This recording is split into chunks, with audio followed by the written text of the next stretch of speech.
Selamat sore saudara-saudara remaja dan pemuda GKI Lasem yang dikasihi Tuhan. Senang kita boleh jumpa lagi di dalam sapaan firman Tuhan pada sore hari ini. Marilah kita bersama-sama sebelumnya akan datang pada Tuhan dalam doa. Bapa, kami datang padamu, kami bersyukur pada sore hari ini Tuhan mengizinkan kami untuk bersama-sama kembali untuk disapa firman-Mu. Kami mohon Tuhan, Engkau yang menolong kami dengan Roh Kudus-Mu ketika kami akan membaca, mendengar, merenungkan akan firman-Mu. Mampukan kami boleh mengerti akan kehendak-Mu, dan mampukan kami juga untuk dapat menerapkan firman Tuhan dalam kehidupan kami hari lepas hari. Kami mohon Tuhan bimbingan Roh Kudus-Mu. Di dalam Yesus Kristus Sang Firman yang hidup, kami mohon ya Bapa dan Roh Kudus. Amin. Kita akan bersama-sama membuka Alkitab kita dari Amsal 4 ayat 23 sampai dengan 27. Jagalah hatimu dengan segala kewaspadaan, karena dari situlah terpancar kehidupan. Buanglah mulut serong daripadamu, dan jauhkanlah bibir yang dolak-dalik daripadamu. Biarlah matamu memandang terus ke depan, dan tatapan matamu tetap ke muka. Tempuhlah jalan yang rata, dan hendaklah tetap segala jalanmu.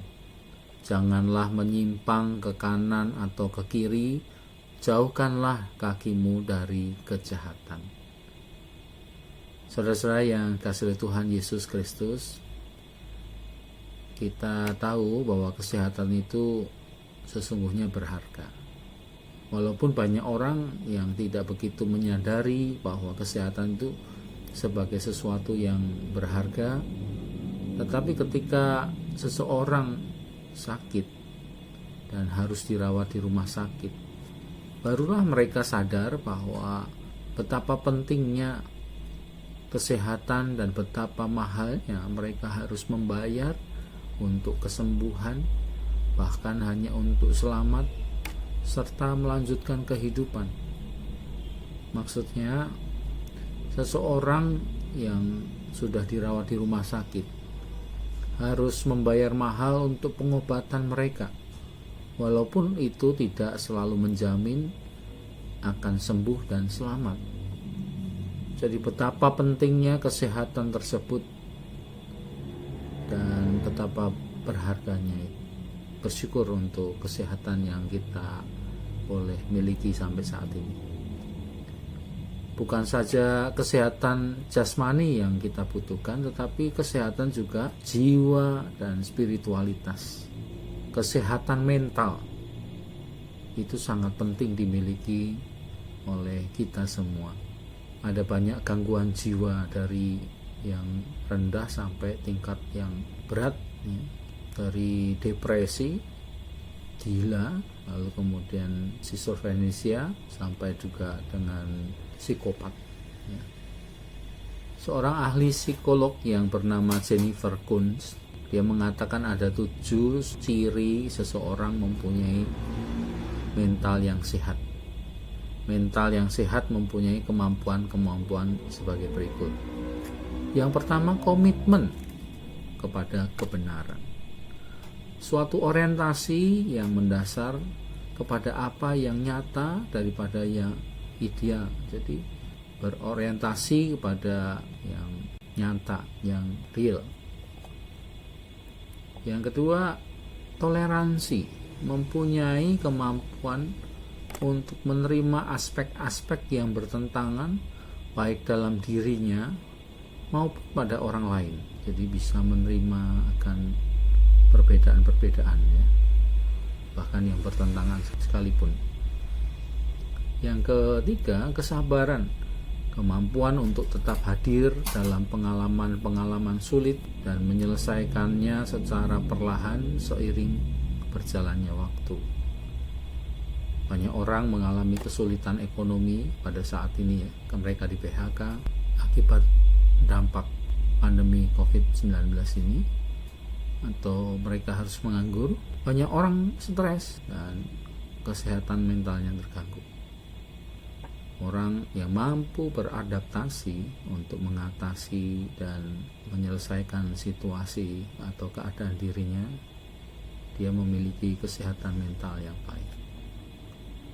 Yang keempat, vitalitas, pengalaman untuk menjadi lebih hidup, lebih terlibat, dan lebih bebas dari kekangan,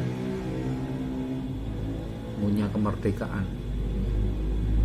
aktif, ceria. Yang kelima, kendali diri, kemampuan untuk memiliki dan mengalami tanggung jawab bagi diri sendiri. Yang keenam, kasih, yaitu berakar pada rasa syukur dan upaya untuk memperbaiki kerusakan yang telah terjadi pada yang dikasihi. Jadi bisa membangun relasi yang baik karena ada rasa syukur di dalam kehidupannya. Yang ketujuh, damai dan selaras dalam diri, berakar kepada rasa aman yang lebih dengan dirinya sendiri maupun dengan orang lain, yang dialami sebagai perasaan yang lebih utuh. Jadi ada rasa damai, selaras dengan dirinya sendiri.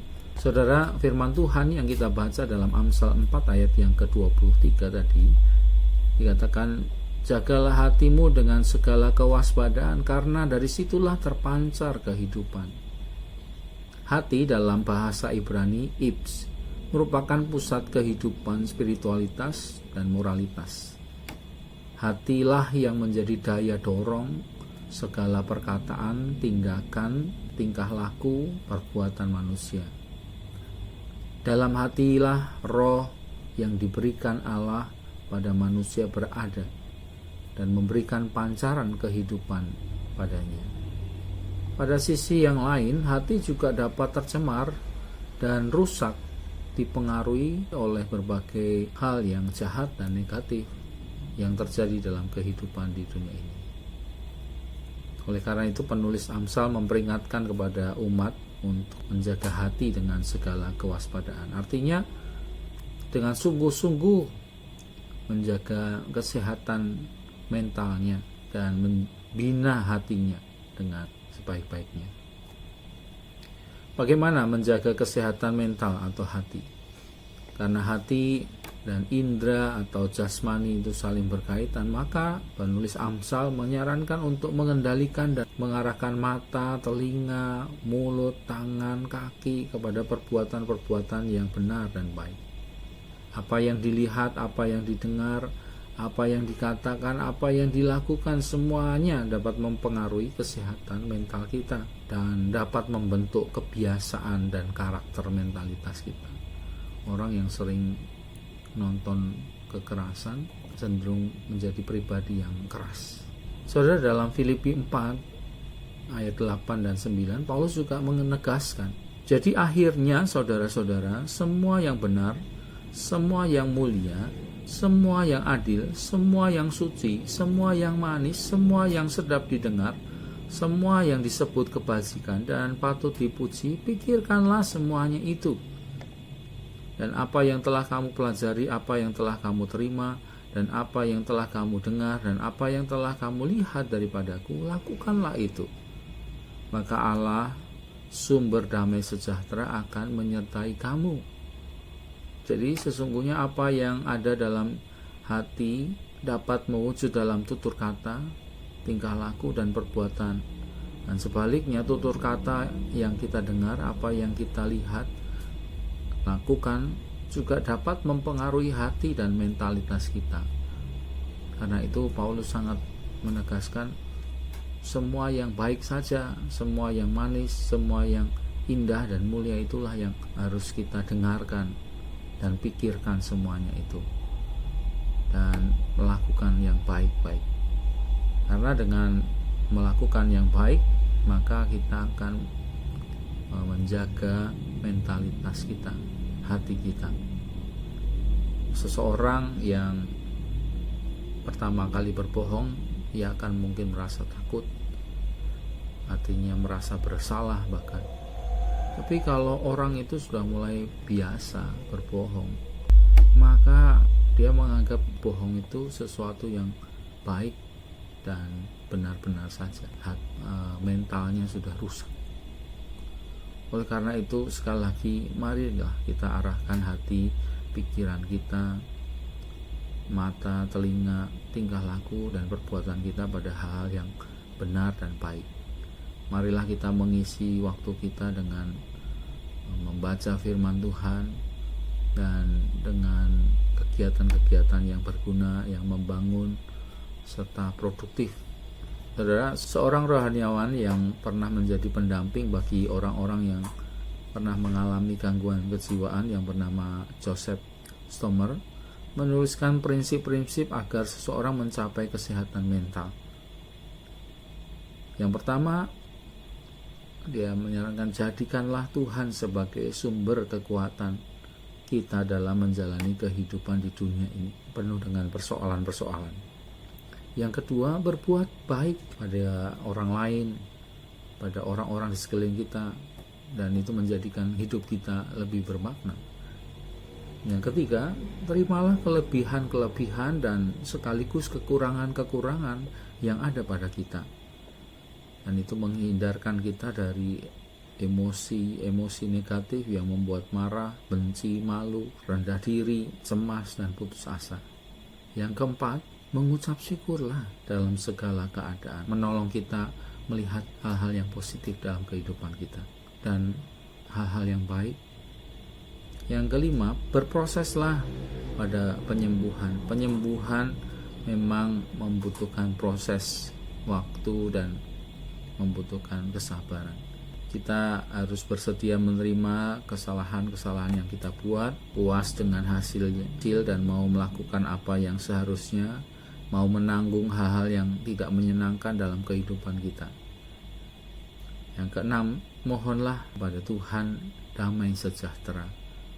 Memohon supaya kita dibebaskan dari segala sesuatu yang mengganggu dan merusak mental dan jiwa kita. Dari khawatir, cemas, malu, merasa tidak mampu, putus asa, dan hanya memusatkan pada kepentingan diri sendiri. Saudara, ini baik ya, bisa kita terapkan dalam kehidupan kita. Akhirnya saudara, marilah kita sungguh-sungguh berusaha membangun jiwa kita, hati kita dengan melihat, mendengar, berkata-kata, melakukan sesuatu yang benar-benar berguna dan membangun kehidupan kita, membangun jiwa kita, mental kita, sehingga kita mempunyai mental yang sehat. Firman Tuhan biarlah juga menjadi pembimbing selalu dalam kehidupan kita. Jadikan firman Tuhan kompas pegangan dalam kehidupan kita, penghibur kita, penolong kita, penuntun kita, baik dalam suka maupun duka. Kiranya Allah dan Roh Kudus-Nya menolong kita.